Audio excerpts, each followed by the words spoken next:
এদেশের মানুষের ধর্মের বিষয়ে অগাধ আস্থা আলেম ওলামা হক্কানি পীর মাশায়েখের। এবং এই মাঠে এক সময় 5,000 মানুষের সমাবেশ হইত, আজকে 5 কোটি মানুষের সমাবেশ হয়। এটা হচ্ছে দেশের মানুষ সত্যিকারের ইসলাম, সত্যিকারের ইসলাম ওনারা গ্রহণ করেন, ওনারা জানতে চান, মানতে চান, যাদের তকওয়া আছে। শেষটাতে যারা কাঁদে, শেষটাতে যারা কাঁদে আহো সেহের গায়ে আছে। এখানে মানুষ আসে দিলের খোরাক পাওয়ার জন্য। এখানে কোনো শিরিক নাই, আমি বহুবার এই ময়দানে বলেছি, এখানে শিরিক নাই, এখানে বেদাত নাই, এখানে মুনকারাত নাই, এখানে খুরাফাত নাই, এখানে সুন্নতের উপর আমল হয়। এবং একটা সুযোগ এসেছে 54 বছর পরে হাতে হাত ধরা। আপনার হাত আমি ধরবো, আমার হাত আপনি ধরবেন, করিমের হাত রহিম ধরবেন, রহিমের হাত আরেকজনে ধরবেন। সুযোগ বারবার আসে না, ঐক্যবদ্ধ থাকতে হবে। কম মজহব সে হে, মজহব जो नहीं तुम भी नहीं, जज्बे बाहम जो नहीं महफिले अंजुम भी नहीं। 100 বছর আগে আল্লামা ইকবাল বলছেন, আকাশে কোটি কোটি তারা।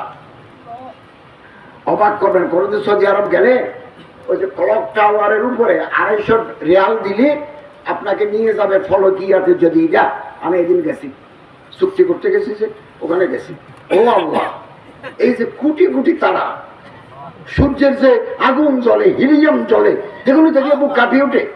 কোটি কোটি তারা থেকে শাম, এগুলো ঠিকই আছে, জ্বরে যাচ্ছে না কেন? জজবে বাহাম, একটার সাথে একটা টান আছে। এই দেশে আমরা যদি খোলাফায়ে রাশিদিনের আদলে একটা আদর্শিক কল্যাণ রাষ্ট্র প্রতিষ্ঠা করতে চাই, তাহলে একে অপরের হাত ধরতে হবে। জজবে বাহাম, একের সাথে একের টান থাকতে হবে। টান যেদিন শেষ হয়ে যাবে, সেদিন আমাদের পতন ঘটবে। এবং প্রশাসন, পুলিশ প্রশাসন, সিভিল অ্যাডমিনিস্ট্রেশন, আইনসভা, সব জায়গায় যদি আল্লাহর ডর আছে, তকওয়া আছে, দিনদার পরহেজগার মানুষ এই রাষ্ট্রীয় ক্ষমতায় অধিষ্ঠিত না হয়, তাহলে বারবার আমরা ভুল করব, বারবার আমাদের জন্য দুর্যোগ নেমে আসবে। অতএব স্বপ্ন মানুষকে বাঁচিয়ে রাখে। আমি তো মনে করি ফেব্রুয়ারির প্রথম দিকে নির্বাচন হবে, এটা আমাদের শর্ট টার্ম প্রজেক্ট। আমরা চেষ্টা করব, এদেশের মানুষ চেষ্টা করবে সুষ্ঠু, অবাধ, নিরপেক্ষ, ইনক্লুসিভ একটা নির্বাচন দেওয়ার জন্য।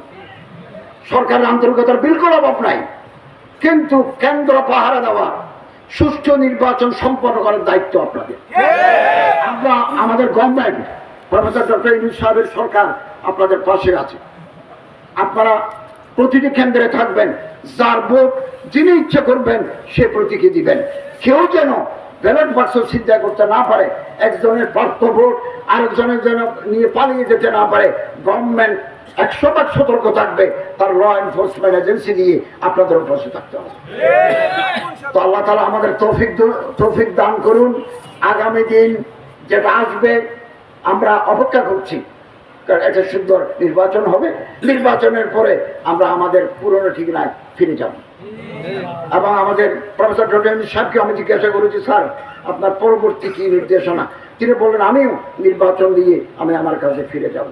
আমরা আগামী সরকার যারা গঠন করবেন, যারা আসবেন সুষ্ঠু নির্বাচনের মাধ্যমে, আমরা আশা করব তারা আমাদের অসমাপ্ত কাজগুলো সমাপ্ত করবেন এবং জনগণের আশা আকাঙ্ক্ষা তারা পূরণ করবেন। কিছু অসুবিধা তো থাকেই, সব সময় থাকে। আমাকে কেউ গুরুত্ব দিল না, তাতে কিছু আসে যায় না। আমি সমাজে এমন অবদান রাখবো, গুরুত্ব দিতে তারা বাধ্য হবে। এই গুরুত্ব আমাকে তৈরি করতে হবে। আমাকে মানুষ গালি দেয়, আজে বাজে কথা বলে, আমি এগুলো দেখি না। আমি আজকে আসছি ঢাকা থেকে লঞ্চে, আমি লঞ্চের উপরে রাত 1টা পর্যন্ত ফাইল স্বাক্ষর করেছি এবং এখন ফোন করে মিনিস্ট্রির খোঁজ নেব। আমাদের রাত দিন 24 ঘন্টা কাজ, 9টা 8টা 4টা কাজ নয়। এইরকম পার্লামেন্টে আপনি যদি আলেম পাঠাতে পারেন, মন্ত্রী বানাতে পারেন, সচিব বানাতে পারেন, দেশের চেহারা পাল্টে যায়। ওই দিন আমাদের অপেক্ষা করতে হবে। এটা হতে পারে ফেব্রুয়ারি, হতে পারে আরো পরে, হতে পারে 2030, 2050। সাহস হারালে চলবে না, সাহসের উপর ভোট দিয়ে আমাদের এগিয়ে যেতে হবে। আল্লাহ তৌফিক হুয়াল মুওয়াফিক ওয়াল মুঈন। আসসালামু আলাইকুম।